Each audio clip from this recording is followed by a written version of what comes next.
Hi, and welcome back to Ancient and Medieval Humanities.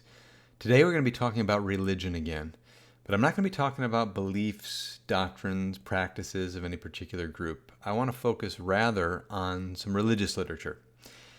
Now, that might sound like it's going to be a little bit dry, maybe a little bit complicated, and in both of those you might not be that far off.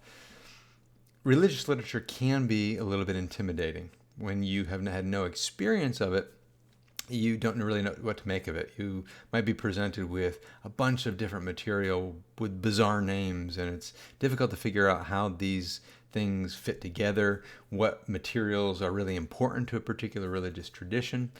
And sometimes it's just the amount of material that could also be overwhelming. If any of you have taken a class maybe in something like world religions and studied something like the religions of ancient India and early Hinduism, you've probably come across a large body of work that was a little bit overwhelming. You get into the discussion of the composition of the Vedas, the Rig Veda, the Yajur Veda, Atharva Veda, Sama Veda, the Samhitas with the appendiums like the Brahmanas, Aranyakas, Upanishads. You get into the epics like the Mahabharata, the Ramayana, later Purana works, the question of what's considered Shruti or Smriti, different levels of authority, and it's intimidating.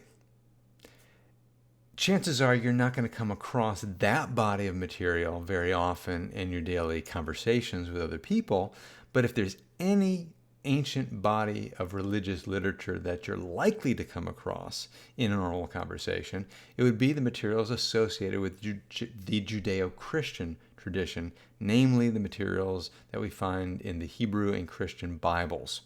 So what I want to focus on today, and it's a nice follow-up because we've just finished talking about ancient Israel, historical overview, and early Christianity, to take a look at the religious documents associated with those peoples and those religious traditions. So today we're going to actually take a look at what we call the canon, and we'll also take a look at some issues related to what we call textual criticism. And if you have never come across these things, that's fine. We're going to go through it kind of step by step. I'm going to break it down so that you have at least a general picture in your mind about how things are organized.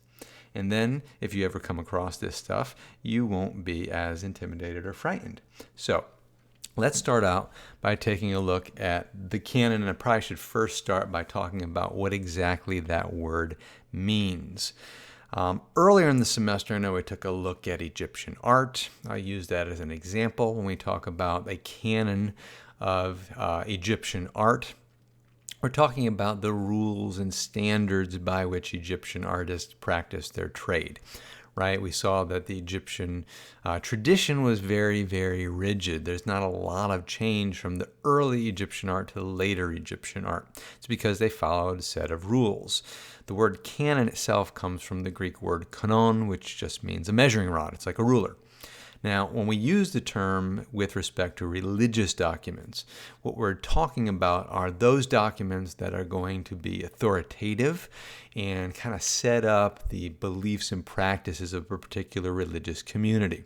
So for the Jewish community, it would be, the Hebrew Bible. For the Christian community, it would be both the Hebrew Bible with the addition of the New Testament. Okay? Those books, those sacred texts are what we call the canon. Okay? Now, as we get into this, let's break things down step by step. So let's start by taking a look at the Tanakh, the Hebrew Bible. If you're not familiar with the name, the Tanakh is the collection of works that Protestants and Christians, rather, would refer to as the Old Testament. But, of course, the Jewish tradition doesn't have a New Testament, so they don't refer to this collection of works as an Old Testament. For them, it's just the Bible. And the Tanakh is made up of 24 sacred books. Now, those books are usually divided into three groupings. Okay, we call this a threefold division, and this seemed to have been customary by the 1st century BC. The first division was known as the Torah, okay, which means the instruction. It's usually translated as law, and this would include the 5 books traditionally ascribed to Moses: Genesis, Exodus, Leviticus, Numbers, and Deuteronomy. That would be followed by the Nevi'im, which are the prophets, broken into the former and the latter. The former prophets being Joshua, Judges, Samuel, and Kings. And then the later prophets would be Isaiah, Jeremiah, Ezekiel, and what's called the Book of the 12 Minor Prophets, which would include, prophets like Amos, Obadiah, Malachi, Zechariah, etc. Okay, I'm not going to list all of those on this slide, but they would all be grouped together in the 12 minor prophets. The last part of the Tanakh would be the Ketuvim, which are simply the writings, and that would include Psalms, Proverbs, Job, Song of Songs, or Song of Solomon, Ruth, Lamentations, and all these other works. And it's from those three sections that we actually get the name Tanakh. Tanakh actually is an acronym, taking the T from the Torah, the N from the Nevi'im, and the K from the Ketuvim, and putting it together. It's called the Tanakh. Okay. Now, there was also a body of material that was not originally written down. That was part of the Jewish tradition, referred to as the oral Torah, where the written Torah, the 5 books of Moses, was supposedly given, at least the law portion of that was given to Moses according to tradition at Mount Sinai. The tradition also says that there was an oral tradition presented to him as well, the body of laws that would then be passed down by word of mouth throughout Hebrew history. Now, this collection usually is numbered at about 613 laws. It is a secondary authoritative source, and at some point this was put into writing. Okay, so we'll just call this the traditional laws and statutes not originally recorded, but were later recorded. And this recording began really in the 2nd century AD, and the body that includes the oral Torah is known as the Talmud. All right, it's a compilation of the oral Torah, and it's basically made up of 2 portions. The Mishnah, which is the actual collection and redaction of the oral law, and that would have been put down first, somewhere around 190 AD. And then the Gemara, which was compiled a little bit later, and this is kind of rabbinic discussion and commentary on the Mishnah. And all of that stuff was compiled. And there's actually 2 different collections of Talmudic writings. One known as the Jerusalem Talmud. This would have been composed around 350 AD by the community in Judea. And then the Babylonian Talmud, which is much larger, compiled somewhere around 450 AD by the Jews living in Mesopotamia. Okay, if you remember when we did the historical overview, there was that period where the Judeans or Jews were actually led off into captivity in Babylon, and we talked about kind of the return of them to Judea later. But you still have a Jewish community that maintains a presence in Mesopotamia throughout ancient world after that. Okay, so that's the oral tradition among the Hebrews. When we get into texts, I also want to bring up the Septuagint, and I know I have brought this up in previous discussions. I think the first time I mentioned it was when we talked about the Hellenistic period, because this is actually a Hellenistic production. The Septuagint, abbreviated LXX from the Latin number 70, is the Greek translation of the Hebrew scriptures made during the Ptolemaic period around 250 BC, probably under Ptolemy II. And this was the Hebrew scriptures, the version of the Hebrew scriptures, rather the translation of the Hebrew scriptures that was utilized by the New Testament authors. As a matter of fact, most of the material in the New Testament where they're quoting from the Hebrew tradition usually is drawing their quotes from the Septuagint. Okay, it's not always the case, but it's generally the picture. So I'm going to give you a kind of painting with a broad brush here. Okay. This material is also going to be very important when we get into our later discussion on textual criticism. But that would have, included a number of different works. Now, the Septuagint includes not only the entire Tanakh, but it also includes a number of other books that were primarily composed during the intertestamental period.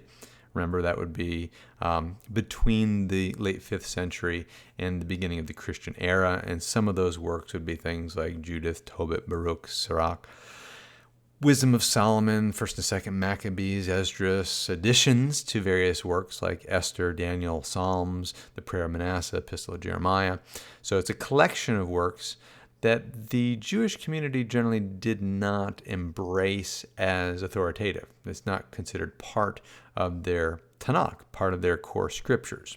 Okay, but they could also be very important historically and have a little bit of information that they could present to us about other aspects of Jewish tradition. Okay, so that would have been included in the Septuagint. So I'll talk more about that a little bit later. And if I didn't tell you guys earlier about where the name came from, I may have brought this up when we talked about it in the Hellenistic period. I don't remember if I did.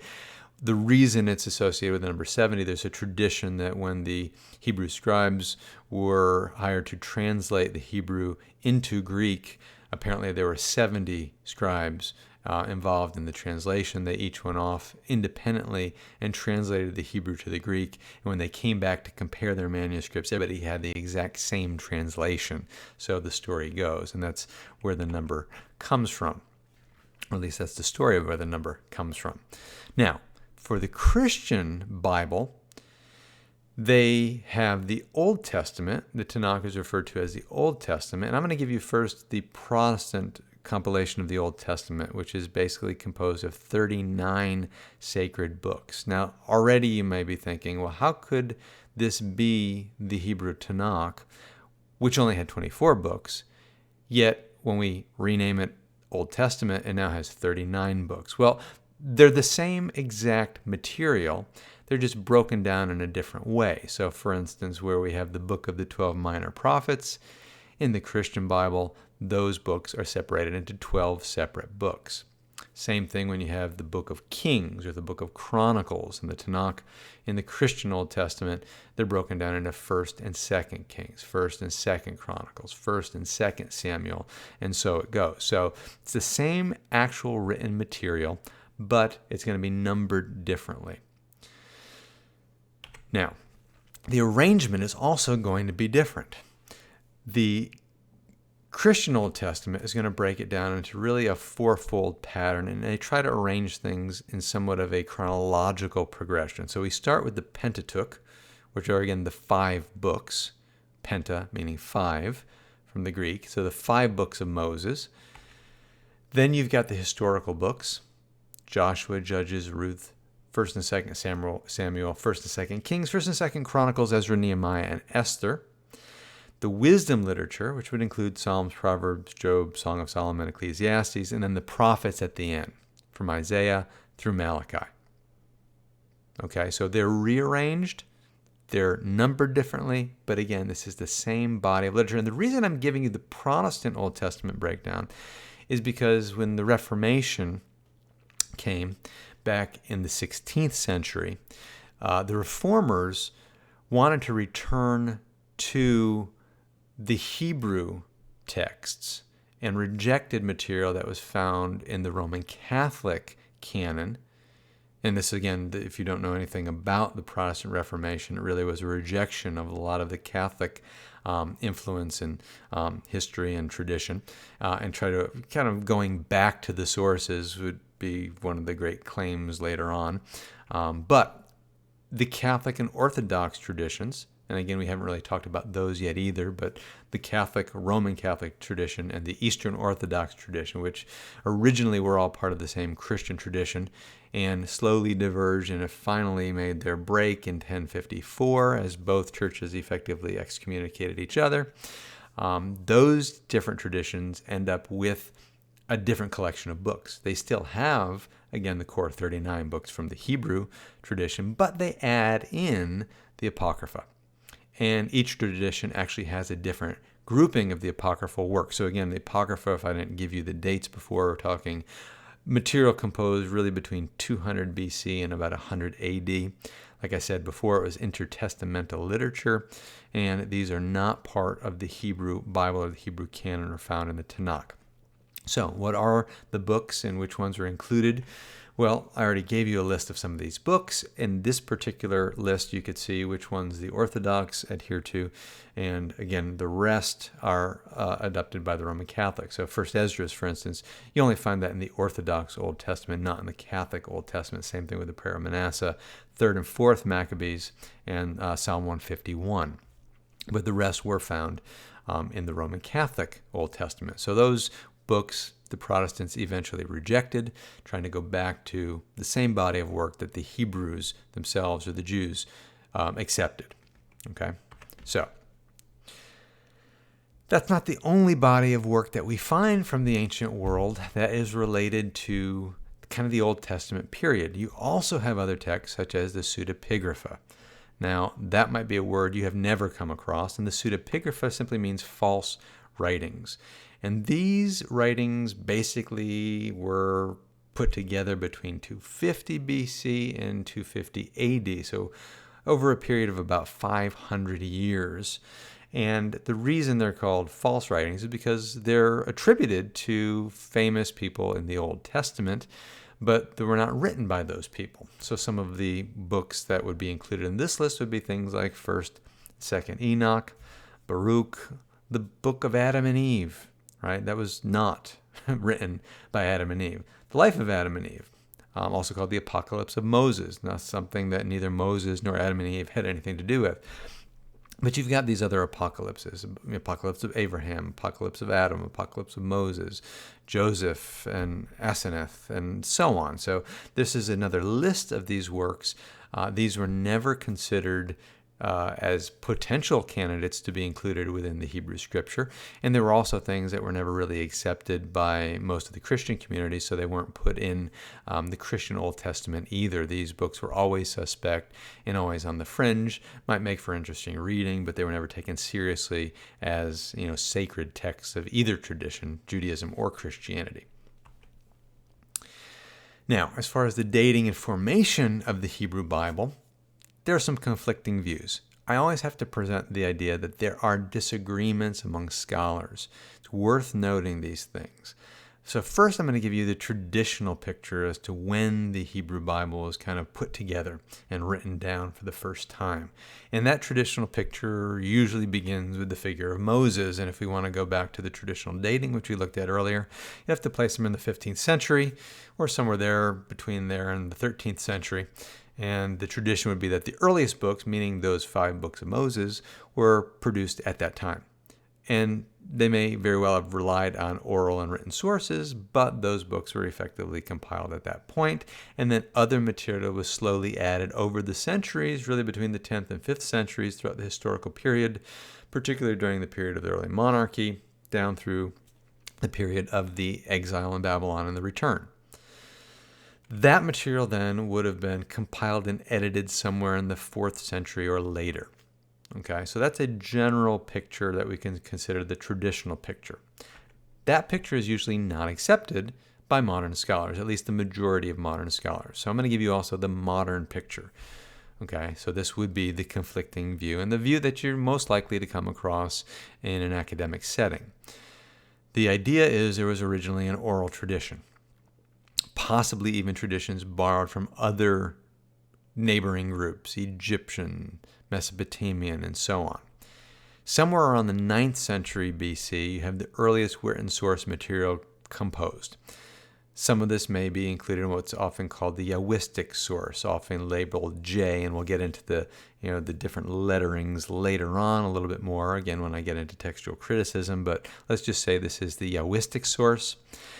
8th and 7th centuries BC, we have some of the earliest prophet materials composed, the E source, which is the Elohistic source, a redaction of the J and E sources together at some point, and then later, closer to the end of the 7th century, the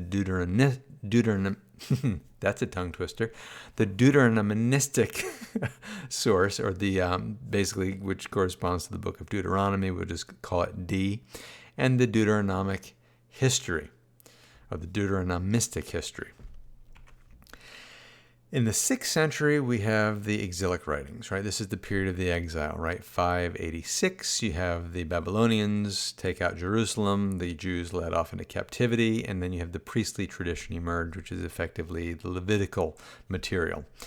Major prophets like Ezekiel would have been composed around this time as well.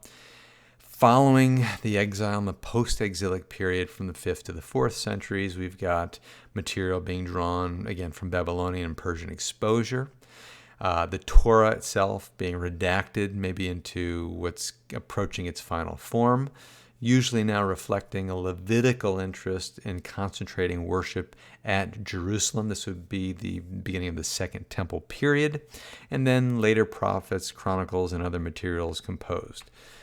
During the Hellenistic period, you have a final redaction probably resulting in the Torah of the J, E, D, and P sources, Job, Ecclesiastes, some other final works. Again, this would be the 3rd, 2nd centuries. And then 2nd, 1st centuries BC, when we get into the Hasmonean period, we're getting into the kind of wrap-up period where the last few works would be attached, like Daniel. And then apocryphal works would have been composed and started to circulate at that time. It's kind of a complicated picture, and when I'm giving you these dates, I also need to point out that the debates are not just between traditional dating schemes and kind of modern scholarly pictures, but even among the scholars today, there are different disagreements as to when these sources would have been composed, how many sources there were, whether certain of these sources actually existed, which ones are just merely hypothetical. And the debates have been going on now for centuries. So let me hold off on getting into some of those debates. We'll touch on it a little bit later, but let's turn now and look at the canonization of the Tanakh. So when was the canon closed? When did the Jewish community have their 24 books basically nailed down, where nothing else was going to be added and nothing more subtracted? One traditional theory, actually a common theory not too long ago, was what we called the Jamnia theory, or Yamnia theory, which has to do with the council that supposedly took place in AD 90. The council at Jamnia, which is now being highly questioned, supposedly set the canon in its final form, kind of closed the book. Most scholars today don't think that, if there even was a council really that was held at Yamnia, that there was ever a big discussion regarding the canon, so much as maybe a small discussion regarding just the Ketuvim section of the Tanakh, and that discussion revolving really around a few books like Ecclesiastes and maybe Song of Solomon, which would have been books that you could imagine being questioned as to whether or not they should be included in the Tanakh, partly because Ecclesiastes comes across as a very, it's hard to find the exact word for it. I want to say maybe a skeptical worldview perspective that tends to question certain things, might even seem a little bit less than devout at certain instances. And then the Song of Solomon, which is basically erotic love poetry, which really doesn't mention God at all, though it's often interpreted as an allegory of God's relationship with his people, and that's probably how it actually ended up being attached into the canon in the end. But like I said, that theory as to the canons being closed at that point is largely rejected today in favor of the theory that this was actually done much earlier, back in that Hasmonean period that we just talked about. It's very clear that the threefold division seems to be clearly in place by the 1st century BC. The majority view is that the canon was set at that time, and I think we even have evidence in the New Testament. So, for instance, Jesus refers to the law, the prophets, and the Psalms, which is basically that same threefold division. So I think it's pretty safe to assume that the threefold division was in place, and likely with it the canon was probably closed. Now, the New Testament is a whole other body of works. Now, this is something the Hebrew tradition or the Jewish tradition does not accept at all, as you would imagine. This is purely Christian material. Even though the Christians hold on to the Jewish text, the Jews do not hold on to the Christian texts. Now, the New Testament has 27 works. And by the way, the New Testament is much smaller than the Old Testament.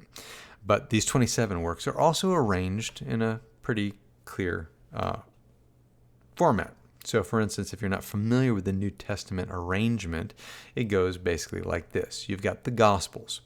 The Gospels essentially cover the life and teachings of Jesus, and they can be grouped as the Synoptics, which are Matthew, Mark, and Luke, and then the Gospel of John, which is kind of unique on its own. And by the way, the word synoptic means that they have a way of kind of seeing together. They're the ones, the three Gospels there are very similar in their structure and content, whereas John diverges significantly from them. Then you've got what's considered the historical work, which is the Acts of the Apostles, which covers the early activity of the church after the death of Christ, particularly focusing, at least on the last portion, on the missionary activities of Paul. Then you get into the epistles, which we actually have a collection of some of Paul's letters. Okay, the epistles are simply the letters. These would be letters written to various Christian communities or individuals by certain important figures like Paul. You have the Pauline epistles, which would include Romans, Corinthians, Galatians, Ephesians, Philippians, and so on. And then you've got those other epistles that we refer to as the Catholic or universal epistles, like Hebrews, James, 1st and 2nd Peter, 1st, 2nd, 3rd John, and Jude. The final portion of the New Testament is the Apocalypse, or what's often referred to as the Revelation of John, even though most people today tend to refer to it as the Book of Revelations. That's not what it's called. It is the Revelation of the Apostle John, or simply the Apocalypse of John.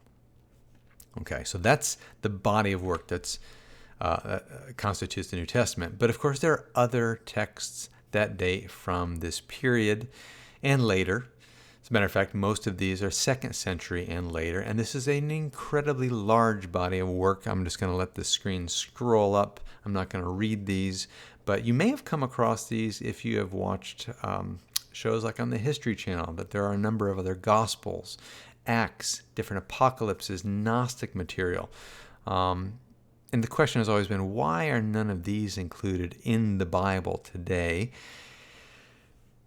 Partly the answer to that, and maybe I should say the short answer, is that none of those texts were really taken very seriously by the core Christian community. A lot of them were already understood to be kind of post-apostolic age, later than the 1st century. Even though today we wonder, why wasn't the Gospel of Judas included? Why wasn't the Gospel of Mary included, or the Gospel of Thomas? There are reasons for that. If you actually ever looked at some of those documents, you would realize that they were definitely not composed as early, and they definitely had some strong contradictions with the material that actually is in the canonical New Testament. Okay, but those were out there. And I am going to mention some other texts that were out there that were taken fairly seriously by the New Testament Christian community, but were not included in the text of the Scriptures, even though they were maybe considered for a time. So, what about the dating? Now, one thing to note is when we talk about the dating in the New Testament, there are still conflicting views, but the dates do not radically differ from one view to another, right? You're not talking differences in centuries, right? Where you could say with the Hebrew tradition, the traditional dating of Moses, it's all the way back in the 14th century, whereas the modern view kind of puts the compilation of the Torah, much later, kind of a very slow process that doesn't wrap up until the 4th or 3rd centuries BC. You know what I meant. And then when it comes to New Testament documents, we're usually talking a difference of a decade or two. Okay. Now, one of the debates is over what we call the priority of the Gospels, or gospel priority, meaning which was the first gospel written. Now, in the New Testament, they're organized Matthew, Mark, Luke, John, because the traditional view has been that Matthew was written first. That's actually the second one that you see on the screen. We call that Matthean priority. Okay, and that book of Matthew was written sometime prior to the year 70 A.D. The majority view today is, of course, very different. Maybe not very different, it's different. And it is the theory that Mark has priority, right? It's called the Markan priority view. Mark would have been dated to somewhere between 45 and 70, right? It's a window of a couple decades. There was also another document, may have been partially oral, that is usually referred to as Q, which is from the German word Quelle, which just means source. And that would have been something that was used by Matthew and Luke, who are also borrowing from Mark. So they would be drawing from Mark's writings plus this lost document Q, and then you have Matthew, Luke, and then later John composed. I'm just kind of focusing on the synoptics here. Now, even though the majority view Mark as the earliest, the traditional view that Matthew is the earliest, there are other views out there. John A.T. Robinson theorized that John was the first one written, which is a very radical suggestion, but that's called the Johannine priority. Now, the Gospels were not, or are not, generally considered the earliest writings of the New Testament. That is usually given to the Pauline epistles. So if I was to ask you what are the earliest writings of the New Testament, the majority view is that the Pauline epistles were the earliest materials composed. Now, if you look at the dates for Paul's epistles, somewhere between 47 and 66 AD, compared with the dates that I just gave you for Mark, which would be between 45 and 70 AD, you'd say, well, Mark at 45 predates Paul at 47, but you don't really want to go by the earliest date in that list. You probably want to go by the last date.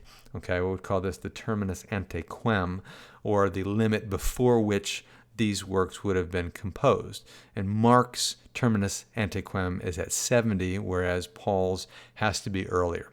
And the reason we would say with certainty that Paul's writings were earlier than 70 is because we have pretty secure dates for the life of Paul, knowing that he died most likely in Rome somewhere around the times of the Neronian persecution. We could put his death somewhere around the year 68 at the latest, so he obviously would have written all of the material prior to 68. And if Mark was written at the end point of that window, say around 70, then of course Mark would be later, especially than the earlier letters of Paul. Okay, so most scholars are going to put Paul first. Okay, not all of them, but again, this stuff is widely debated. The dating schema for the different books, I'm just going to throw up there. I'm not going to read through all these dates, but I just want to point out that for the text, there is an early dating schema, and then there is the majority dating. The majority dating, again, is going to be the largest group of scholars. I'm probably going to beat that to death by making sure you understand what we're talking about. And again, the dates, for instance, for Matthew, between 40 and 50. On the early dating scheme, 68 to 80 on the later dating scheme. So you're jumping into a gap of about maybe 40-year difference approximately at the majority, at the maximum. Mark, we already said, around 45 to 70. Both the early and the majority date are open to a possible early composition of Mark, and then on it goes from there. The other one that's worth noting is the Revelation, the book of Revelation. Tradition has always said that was probably one of the final books composed. A lot of people put it somewhere around the year 95 AD, or even around 100. There are scholars, however, that try to put that much earlier, along with the Gospel of John, possibly as early as the reign of Nero, depending on what that book is trying to say.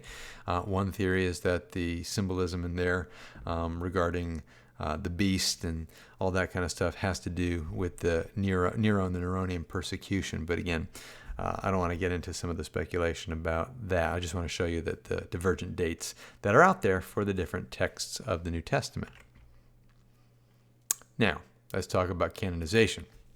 At some point, the various books that were circulating needed to be grouped together and officially recognized by the Christian community.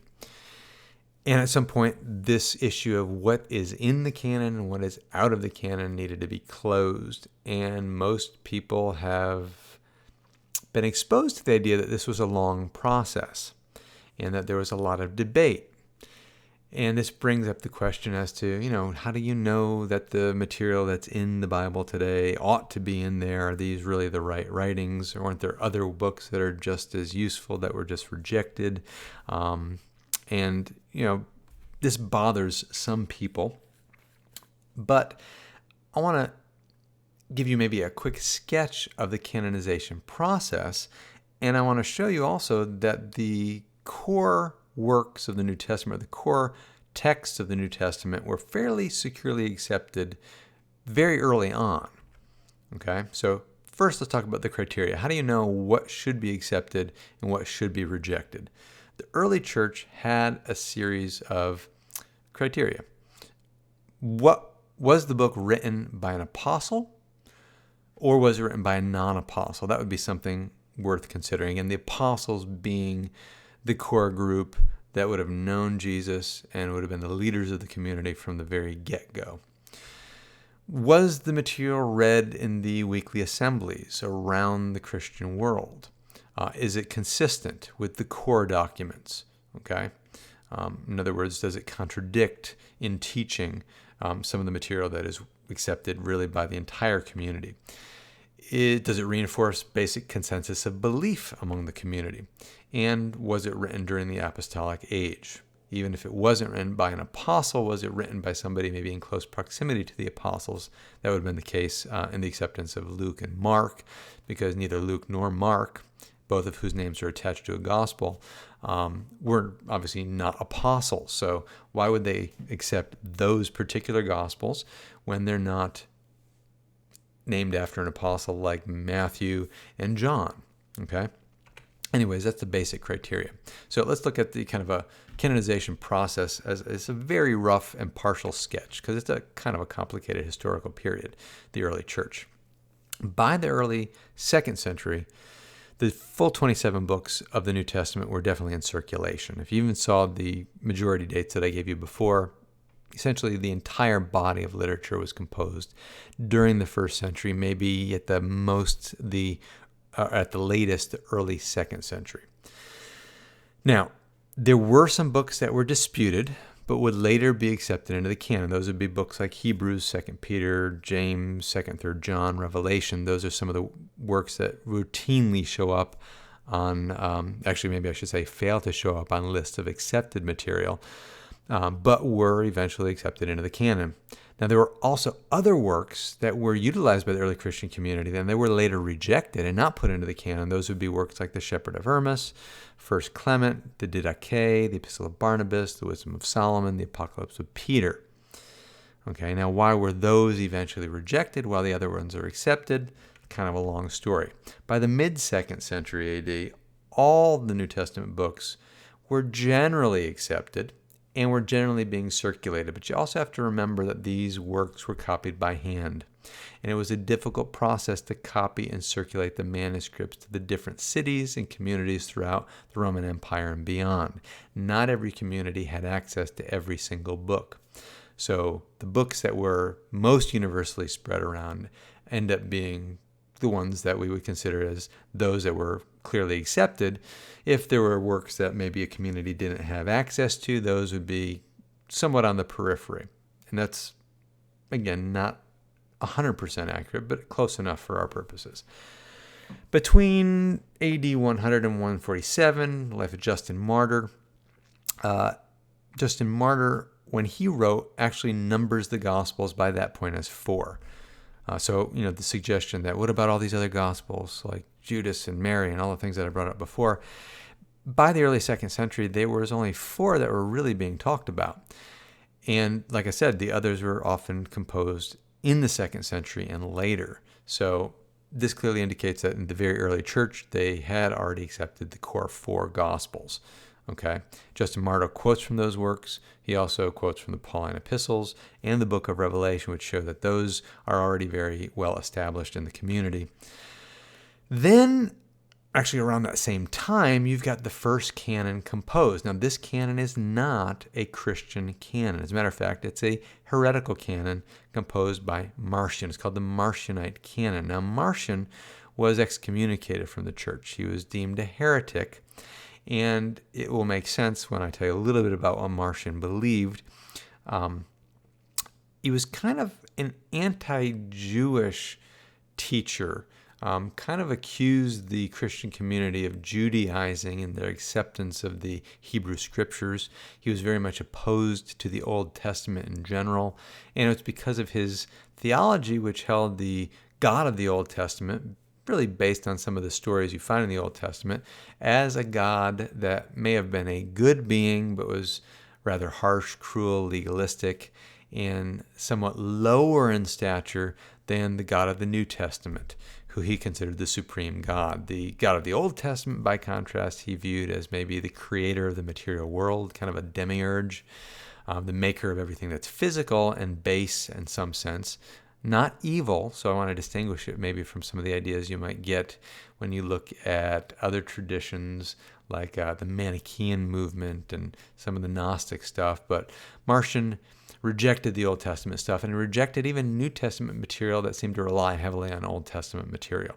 So when he put together his canon, he had one gospel, the Evangelion, which was basically the book of Luke. Luke was a Gentile, so that was okay. And it was an edited version of Luke. It didn't have all of Luke in it. It stripped out what he thought didn't fit his theology. Then you've got what's called the Apostolicon, which were the 10 epistles of Paul that I have listed: Galatians, Corinthians, Romans, Thessalonians, Ephesians, and on it goes up through Philemon. Again, this was heretical, and Justin Martyr and a number of other writers, Tertullian and whatnot, really attack Marcion's canon. It was never accepted by the majority Christian community, okay? But it causes a discussion, and the Christian community needs to probably address the issue of what is an acceptable body of texts. So we evolved the conversation by the end of the 2nd century. We've got what most people actually, there's some debate about the dating of this, but some people will date it at around AD 170, the Muratorian canon, which is really just a fragment of a canon. There's some portions missing from this document.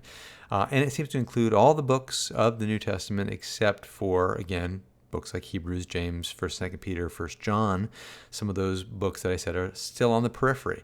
But what's interesting about the Muratorian canon is, though it mentions and includes like Apocalypse of Peter, the Wisdom of Solomon, the Shepherd of Hermas, there are already distinctions being made between different levels of authority among the books. So, for instance, when the Muratorian canon talks about the Shepherd of Hermas, it recommends reading that privately, not publicly. It's useful for instruction, but it's not something that is at the same level as the Gospels, for instance, and doesn't need to be read in the weekly gatherings of the Christian community. So clearly it's already being put at a lower level of authority. And of course, eventually, like I said, like maybe you already know, it's not going to make the cut in the end. Moving on through the late 2nd century, Irenaeus, who did a lot of writing against the various heresies already spreading at that period, lists all the New Testament books, quotes from all the New Testament books, except, again, from a small group: Philemon, Jude, James, 3rd John. Tertullian mentions all the books except 2nd Peter, James, 2nd John. And then Clement of Alexandria names all the New Testament books except Philemon, James, 2nd Peter, 3rd John. You start to see a pattern emerging as to which books may have been questionable. By the time of Origen, talking now up to the early 3rd century, he names all the Old Testament and New Testament books. Things are starting to settle down a little bit. You're starting to have a little bit more of a consensus, perhaps. But the debate isn't over yet. The debate finally concludes as we emerge towards the the late 4th century. The Codex Vaticanus, very important ancient document that dates to the 4th century, around 325 might be an early possible date for it, has the entire New Testament, still with the exception of a few works. Athanasius, in the year 367, he was Bishop of Alexandria when he wasn't in the midst of being not excommunicated, but exiled from Alexandria. A lot of issues there with Athanasius.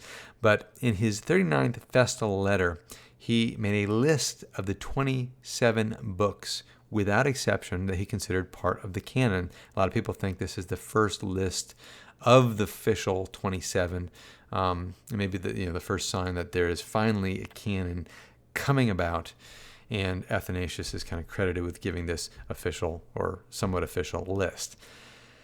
382, Pope Damasus I. Again, the Pope would be the bishop of the city of Rome. Right, Alexandria was a very important city, one of the patriarchates. Rome would also be another core city. Supposedly there was a council in Rome at the time that possibly ruled on the books. It may have listed the 27 books. That's, again, a debate that scholars have whether that actually took place at this council. But at this time, we do know that the Vulgate, which is the Latin translation of the Greek New Testament and Hebrew Old Testament, was commissioned. And the Vulgate does have the complete collection of 27 New Testament books. Now, the Synod of Hippo Regius in 393 is the first council, I think, that everybody will agree on, officially accepts the 27 canonical books. And then later in 397, the Third Synod of Carthage finally, I would say, just ratifies the decision at Hipporegius, right? Effectively closes the canon, and really all the conversation was over as to what's in and what's out. And of course, the famous Augustine, one of the great church fathers and one of the greatest philosophers of the late Roman and early medieval age, participated in both those last two councils. He was kind of a bishop right there in North Africa. Worth noting because we're going to be talking about Augustine later this semester. Okay, so that's the canonization process. Long history, really condensed. Kind of gave you the, what are they called? Kind of the, I don't know what they're called. Highlights, okay?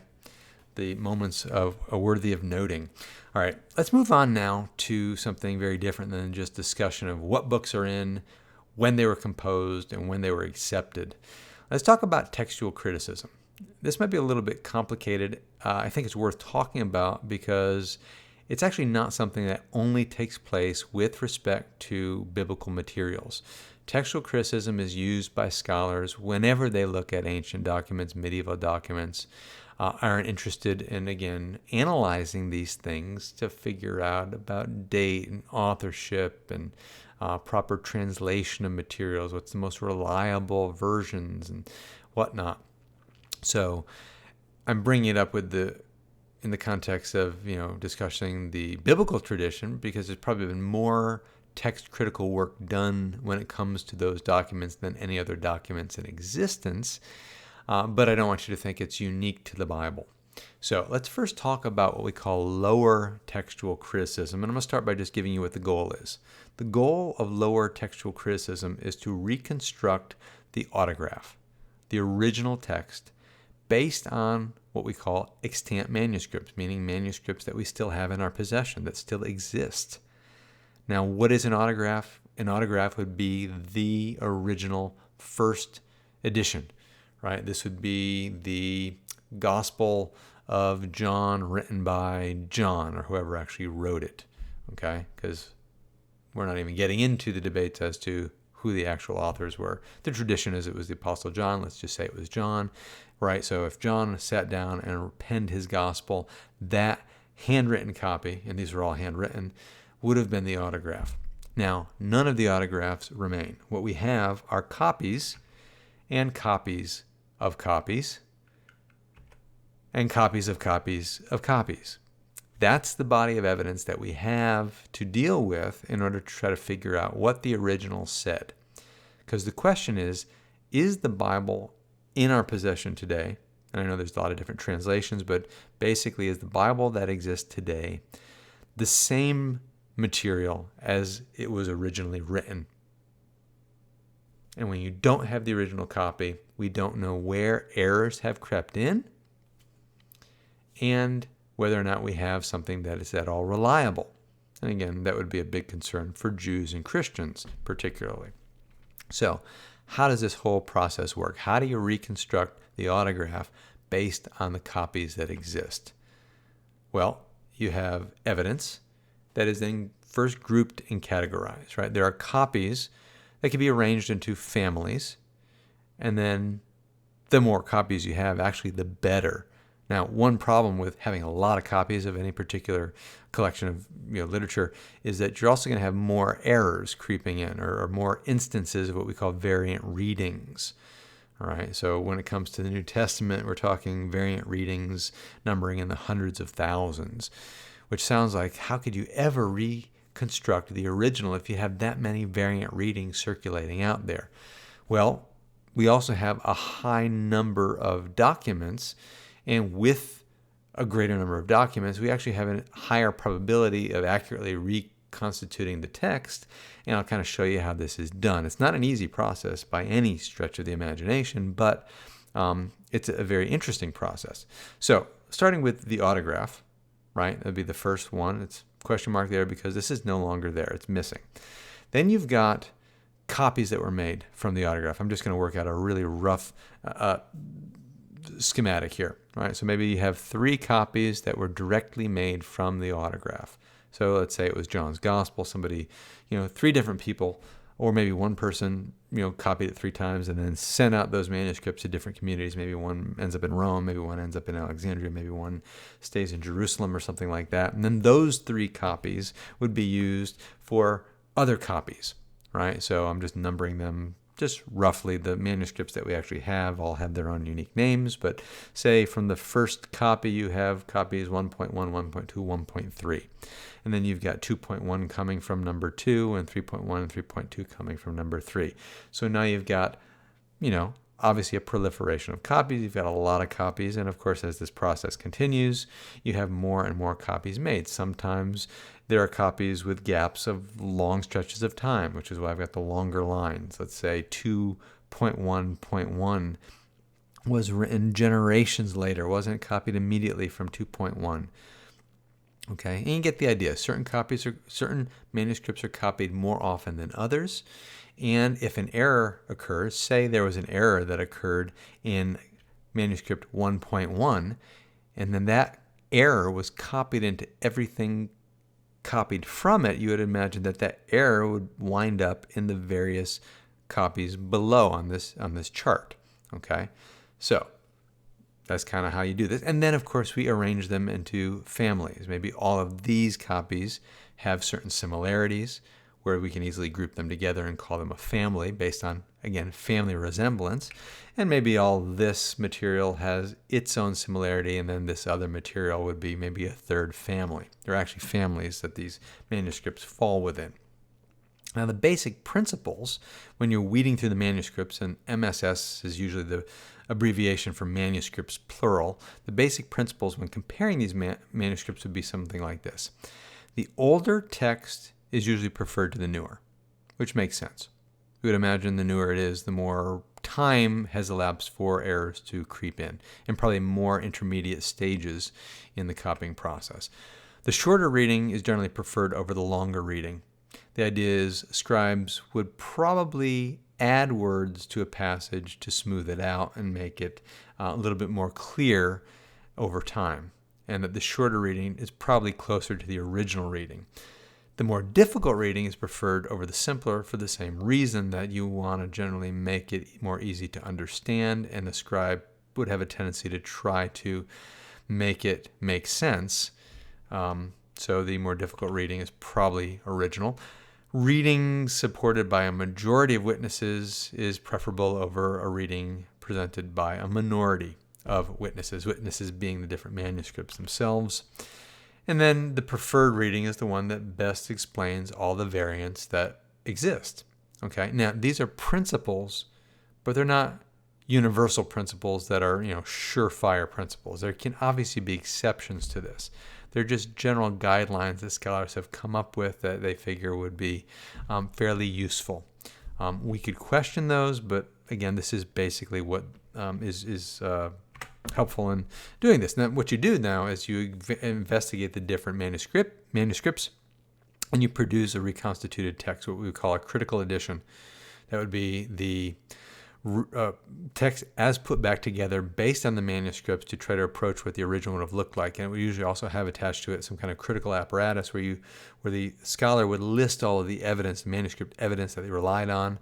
They would also include maybe their own analysis, as well as maybe a probability rating of how likely they think they are to have accomplished their task and gotten back to the original, and then the variant readings that they definitely ruled out and maybe why they ruled them out. So that would be all part of this critical edition that would be produced. And then modern translations are often based on some of these critical traditions or critical texts. Now, when it comes to the Hebrew text, what is the manuscript evidence that we have? Well, to reconstitute the Hebrew text, we want to figure out what the original book said. What we can look at are things like the Masoretic text, which happens to be the medieval Hebrew manuscript. We find the Aleppo Codex and the Leningrad Codex, which are two of the earliest copies that we have of the Masoretic text. Even the Masoretic text probably originated by the 2nd century and then was copied down. The earliest versions that we have, like I said, are 10th, 11th centuries. Okay, now that was the earliest Hebrew version of the Hebrew Scriptures in existence, or so we thought, until other things emerged later, which I'll get to in a second. I'm going to throw the Septuagint in here as evidence, even though it's not a Hebrew text. It definitely reflects an earlier version of a Hebrew text. There are definitely differences between the Septuagint and the Masoretic text, but the Septuagint was translated from the Hebrew versions that would have been circulated back in the 3rd century BC. So even though this is a Greek text, it probably bears witness to what was likely to have been included in the Hebrew text much earlier than the Masoretic text. One of the greatest archaeological discoveries in the modern era happened to be the discoveries of the Dead Sea Scrolls back in 1947 at Qumran, along the Dead Sea, a place that I had the fortune of going to not too long ago. I think it was last year, or the year before. 200 BC to 70 AD is the time that this material was composed. And what makes this so important is these are Hebrew documents, many of them very well preserved manuscripts, and they are Hebrew versions, or not versions, versions usually is used to designate translations, but they're Hebrew manuscripts that are at least 1,000 years earlier than the Masoretic text. So we're able to compare the later Masoretic work with this much earlier Hebrew text to see how much has changed, right, in the time period in between. You also have the Samaritan Pentateuch, earliest copies dating back to the 11th century. The Talmud, which we already mentioned, which are the kind of the rabbinical reflections on the law, and they would have included some witnesses to the written manuscripts of the Hebrew Bible between the 1st and 5th centuries. Then you've got things like the Peshitta, which is a Syriac translation, the Targums, which is an Aramaic paraphrase of the Hebrew, and then the Latin Vulgate, which is a Latin translation of the Hebrew. So all of these, again, from 4th, 5th centuries AD. So again, earlier than the Masoretic text and useful by way of comparison. So this is the kind of stuff that you can look at to try to figure out, well, what did the original Hebrew say? Now, when it comes to the Christian Greek text, the manuscript evidence is even greater. There's more of it. And here, I'll probably go through this list pretty quickly. You've got reliance on ancient papyri. Fragments that have been found, some of the big ones, John Rylands, Chester Beatty, Bodmer Papyrus. These are some of the early papyrus fragments that date back, John Rylands in particular, to the very early 2nd century. This is within several decades of the close of the New Testament era. You've got uncials, which are the manuscripts written in capital letters, and the minuscules, which are the manuscripts of the scriptures written in lowercase letters, which would have been begun really during the Carolingian Renaissance in the 9th century and following. You also have lectionaries, so it would be the collections of portions of scripture that would be used in the church services, weekly readings, things like that. Again, this is, portions of the scripture that have been collected for different functions. Ancient versions or translations, quotations within the writings of the Church Fathers. As a matter of fact, there's so many quotations of the scriptures in the Church Fathers alone that you could basically reconstruct the entire Greek New Testament, with the exception of maybe a few verses, just from quotes alone among the Church Fathers. And then you've got the early codexes, the Codex Vaticanus, Codex Sinaiticus, 4th centuries, Codex Alexandrinus in the 5th century, and then the Latin Vulgate, which again is a Latin translation from the Greek, but still gives witness to the Greek of the time. So all of this stuff is useful in then allowing us to make comparisons. Now, the other thing that's really important is not just what we have, but the numbers that we have. There are massive numbers of New Testament manuscripts, from fragments to complete books to complete codices, or nearly complete codices. There are approximately 6,000 Greek manuscripts out there today, and that number is continually growing as archaeology unearths more stuff all the time. Then there are over 10,000 Latin translations, and that's not even getting into other translations from the early church. Now, like I said, the more manuscripts you have, the more variant readings you have, and again, we're into the hundreds of thousands of variant readings. Let's put it around approximately 300,000 variants among these manuscripts. So how likely is it that we can actually reconstitute the text? Oh, and as far as the families go, these manuscripts are generally grouped into 3 basic families. The Alexandrian family, which is considered the minority text. 2nd to 4th century manuscripts, Vaticanus and Sinaiticus, fall into there. That collection of texts is one that is behind the modern translations of things like the New International Version of the Bible or the English Standard Version of the Bible. So if you have any of those copies or have come across those, they're relying on that textual tradition. The Caesarean or Western tradition, sometimes those are separated, but 3rd and 9th century, that's going to stand behind some of the early Latin manuscripts. The Vetus Latina is the Old Latin prior to Jerome's composition. And there were various versions of that. That's really the smallest grouping. And then the largest grouping are the Byzantine collection, which is a Byzantine family, which have been heavily used in the Eastern Orthodox tradition. It's called the majority text, which dates between the 5th and 16th centuries. And 95% of the manuscripts we have come from that particular family. And that is what lies behind what's known as the Textus Receptus, which is the received text that was used during the era of the Reformers and stands behind the very famous King James Version of the Bible. Now, the proximity of the manuscripts to the autograph is also kind of important. Like I said, textual criticism is not just done of biblical text, it's done of lots of ancient materials, and I want to give you a comparison of some other works that we've talked about over the course of the semester in comparison with the New Testament. So, for instance, Plato, right? We know when he wrote, right? 5th century, well, actually he was alive in the 5th century. He probably didn't really get writing until the early 4th century. The earliest copies we have of Plato's writings don't show up until around 900 AD, which is a gap of about 1,200 years. And the number of copies we have of his stuff, it's only maybe 210 manuscripts or so. And I think these numbers come from maybe about 5 or more years ago. So again, the numbers could have changed. Herodotus, right, the father of history, writing in the 5th century. Now, the oldest fragment we have goes back to the 1st century AD. But that's still a gap of about 500 years. And we don't have many, less than 50 papyri fragments. Thucydides, also the great 5th century historian from Athens, earliest copy we have of him, 900 AD. You've got a few fragments that date back a little bit earlier. So that's a gap of, between 150 years and 1,300 years. But again, there's only 8 manuscripts that exist from Thucydides. And you can work down through the tragedians like Euripides and Sophocles, the comedies of Aristophanes, the histories of Caesar, the philosophy of Aristotle. All right, we don't have many. Euripides, only 9. Aristotle, 49 manuscripts that we have to rely on to figure out what Aristotle actually said. Gets better when we finally get to Homer. Now, Homer is earlier than all these guys, right? If you remember, 8th century probably, around 750. But he was such an important writer that you have lots of his stuff preserved, lots of his stuff written down. Earliest copies go back all the way to 400 BC. It's only a 350-year gap, which is still a long time, but it's not as big as many of these others. And we've got close to 2,000 manuscripts of Homer that we can look at, papyri, parchments, fragments, and stuff like that. So most people figure we could have a good enough idea of what the original Homer said with about a 95% accuracy. However, when it comes to the New Testament, things get even stronger.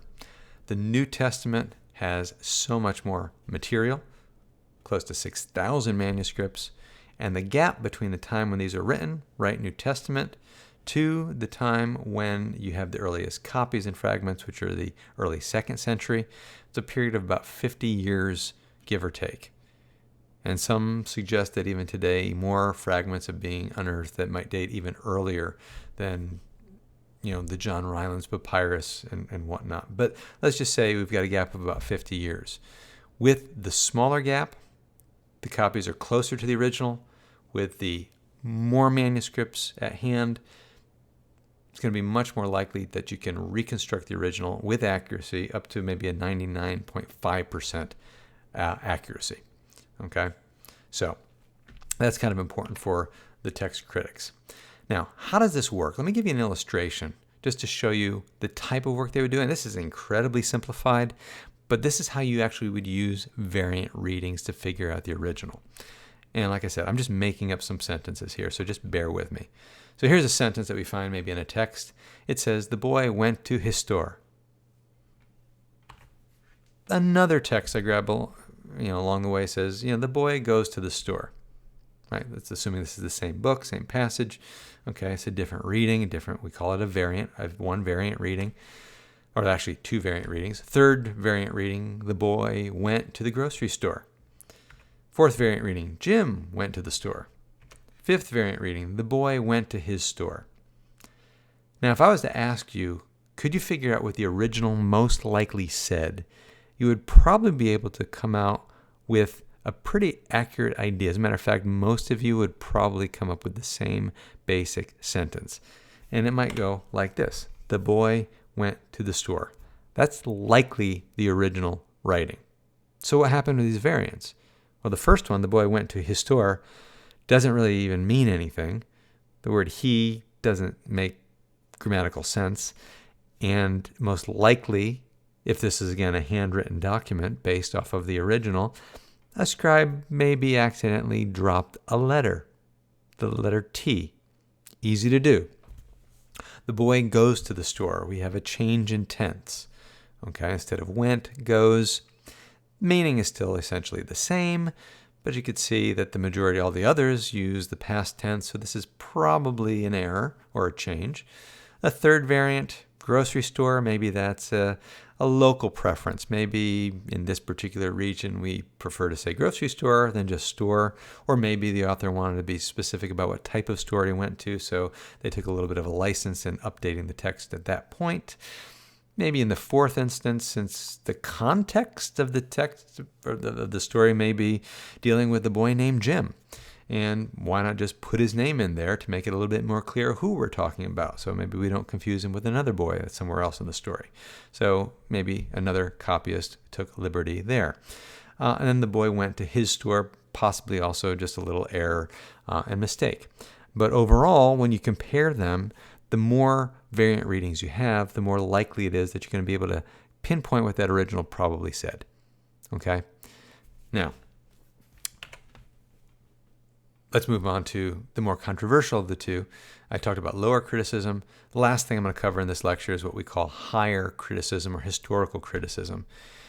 And it's a little bit more speculative, and when I say controversial, it's because I think it's attempting something a little bit more ambitious than the reconstruction of the original autographs. Here's what the goal is for the higher critic. It's to uncover the source material and the origins of the original text. Not the original text itself, but where that original text came from. We want to reconstruct the historical setting. Now, there are various types of higher criticism. Matter of fact, higher criticism is broken into a number of different branches. I'm only going to give you a few, such as source criticism, which is a search for the sources behind the text that we have. Form criticism, where you analyze text by genre in order to understand the composition setting, maybe the original usage of the text. The tradition criticism, which attempts to discover how smaller textual units might be coalesced into a larger compilation. The process by which the oral material was first put into written form.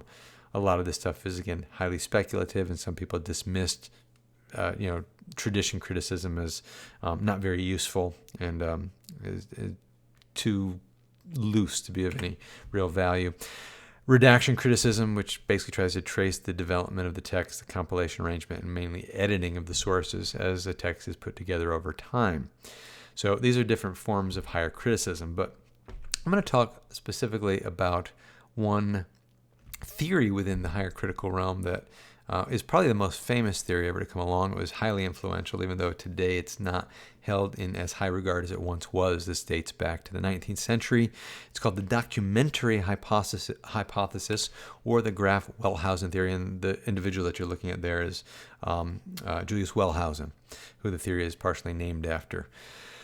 This is a multiple source theory relating to the Torah, basically the 5 books of Moses. The theory has to do with what sources lie behind the construction of the Torah. It's also called the JEDP theory, and I gave you those letters in the beginning, so now I'm going to go back and explain a little bit more about what those letters stand for. So here are the basic considerations that lie behind documentary hypothesis. Number 1, that there are variations in the divine name used within the Torah. Basically 2 main variations, the word Elohim for God and the word Yahweh or Yahweh for God. Secondary variations in diction and style are also present. within the different books, and even within the same book.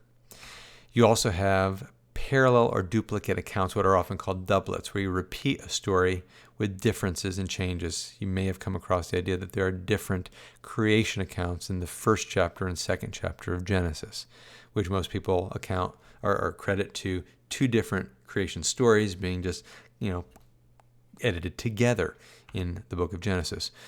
They also look at the continuity and consistency of the narratives, and where you have inconsistencies and discontinuity, it would point to multiple sources.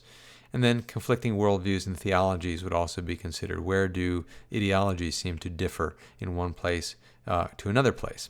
So those are the considerations that led to the theorizing that there are multiple sources at work here. So here's one suggested chronology. And believe me, this is a simplistic one. And one of the earlier ones, it gets incredibly more complex over time. But one suggested chronology might be like this. During the 9th and 8th centuries, you've got the Yahwistic source. That would be those traditions that use the name Yahweh for God. Those would be the earliest stuff. We call that the J source, J for Jehovah, which is kind of a transliteration of the word Yahweh, kind of a corruption of it, as a matter of fact. And prior to 722, which is when the northern kingdom falls to the Assyrians, you have the E source, or the Elohim. Those would be the materials that use the word Elohim of God, which is really the plural. It means gods. And then after 722, you have a redactor or editor come along and kind of weave those two pieces together and form JE. Late 7th century, really during the time of King Josiah, you've got the Deuteronomic material. That would be D1 if you're going to take a division of the Deuteronomic material. Then during the exile period, post 586, you've got the priestly tradition of Levitical material constructed. We'll call that P. And then after the exile, 539 is when Cyrus the Great frees the Jews from captivity. You've got the rest of the Deuteronomic material composed, and then in the following centuries, redaction of these materials all into the final form of the Torah. Okay, it could be more complicated than that. So here's a schematic that I came across while scouring the internet for good visuals. Multiple sources, redactions at various points. The DH, by the way, stands for the Deuteronomic history, which would include Joshua, Judges, Samuel, Kings. Okay, other material, not necessarily the material that actually ends up in the Torah, which is why the arrow goes to the side. That would have been material drawn from the Deuteronomic tradition and separated out. Anyways, that's the documentary hypothesis.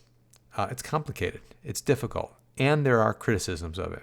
So the last thing I'm going to give you is just kind of some of the criticisms that have been leveled against it actually from the very beginning. This is not something that is modern. This has been going on among the scholarship for years, and has caused some people to modify their view, come out with different versions of the documentary hypothesis, and for some, they've rejected the documentary hypothesis altogether. But here are the some of the criticisms. The theory tends to be what we call question begging. There's question begging assumption that lies behind it. So the theory assumes, for instance, an evolutionary view of Judaic monotheism, that Judaic monotheism evolved in a slow step-by-step process from polytheism through various stages of henotheism, etc. And it proceeds to then divide the material into these evolutionary stages. Concluding, the concluding schema is then presented as evidence of the various developmental phases, and then the material is then dated in accord with the schema that's been developed.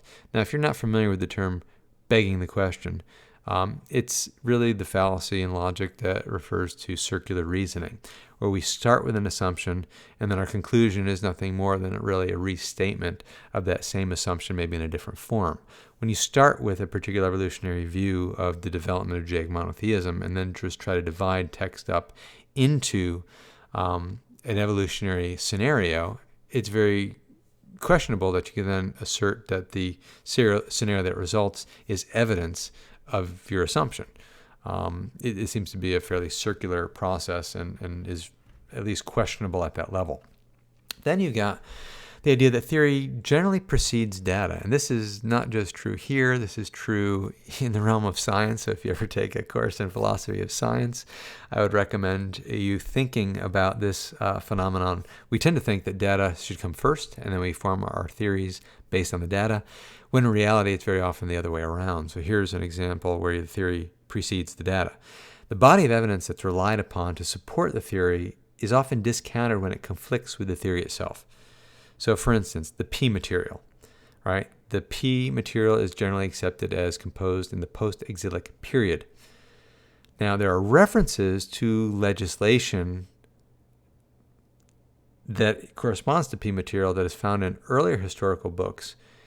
And rather than figuring maybe the P material dates to maybe earlier than we thought, generally the existence of this material in these earlier works is written off as kind of some kind of later interpolation, the idea that a later editor came in and put this stuff into those texts.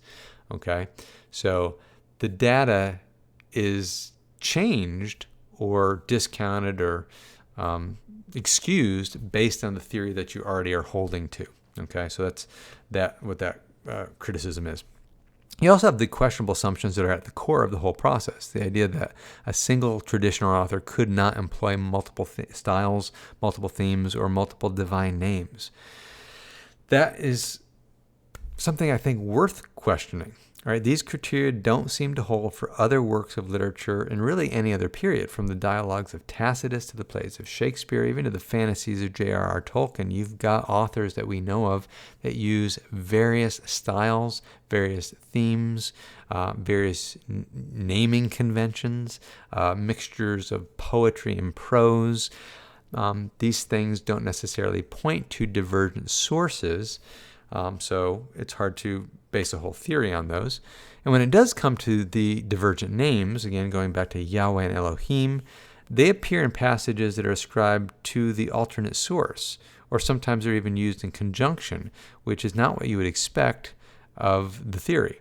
Right? For instance, Genesis 3 and 4 are considered J material, but you will often find, well, not often, at several points we'll find the name Elohim used, which shouldn't be the case in material that is credited to the J source. In Genesis 5, that's considered P material, except when you get to verse 29, where it uses the name Yahweh, which would have been common to the J material. Genesis 7 and 8 uses both of the names at numerous times. You'd have to slice those two books or two chapters up extensively to try to make sense of this. So it gets very complicated and sketchy. Okay. And then when you look at other ancient literature, you have the phenomenon of using variation in divine names as actually a regular feature. Right? When you look at the Enuma Elish, Tiamat and Kubur, two different names, Ea or Nudimud, Marduk or Bel, right? The author of the Enuma Elish doesn't use, and again, there may be multiple authors lying behind the Enuma Elish, maybe multiple sources, but again, we see the fact that you do have multiple names.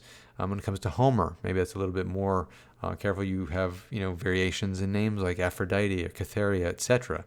So it seems to be fairly common for a work to use various names. Now, one of the things that I think is very instructive in response to this is some of the work done by Umberto Cassuto, who was an Italian Jewish scholar who wrote, actually conducted a detailed analysis of the usage of both the word Elohim and the word, name, Yahweh. And he demonstrated in his research that each of these names was actually employed very consistently throughout the Torah, according to a particular context and with a particular purpose. For instance, Yahweh was generally the term used of God when it was in the context of some kind of covenant relationship as God over a people or a nation. And Elohim was generally used of God when it comes to God being the God of creation, kind of an international and supreme being. So it seems to be the case that they're used with a certain pattern. It's just not different traditions kind of interwoven. There does seem to be some contextual clues. Another Criticism is questionable, or questionable assumption would be the idea that doublets indicate different source material. Just because you have two versions of a story doesn't mean that they originally come from two different stories or two different source stories. Semitic literature actually characteristically exhibits repetition and duplication. We see this in some of the Qumran documents. Qumran, again, in the community at the Dead Sea. We didn't just find among the Dead Sea Scrolls text from the Old Testament or the Bible, Hebrew Bible, but you also have, Essene writings. That was an Essene community. The Manual of Discipline being one, where you actually have this use of duplicate versions, repetition. It's a stylistic device that is employed for emphasis, right? And these doublet patterns are not just found within Semitic literature among the Hebrews and other Semitic groups, but it's also found in work by groups from Urartu in Egypt, as Kenneth Kitchens has pointed out. Okay, so this is actually a fairly common phenomenon and is used for a reason. So now, with all that being said, we have actually come to the end of the lecture. I know this is a rather lengthy lecture.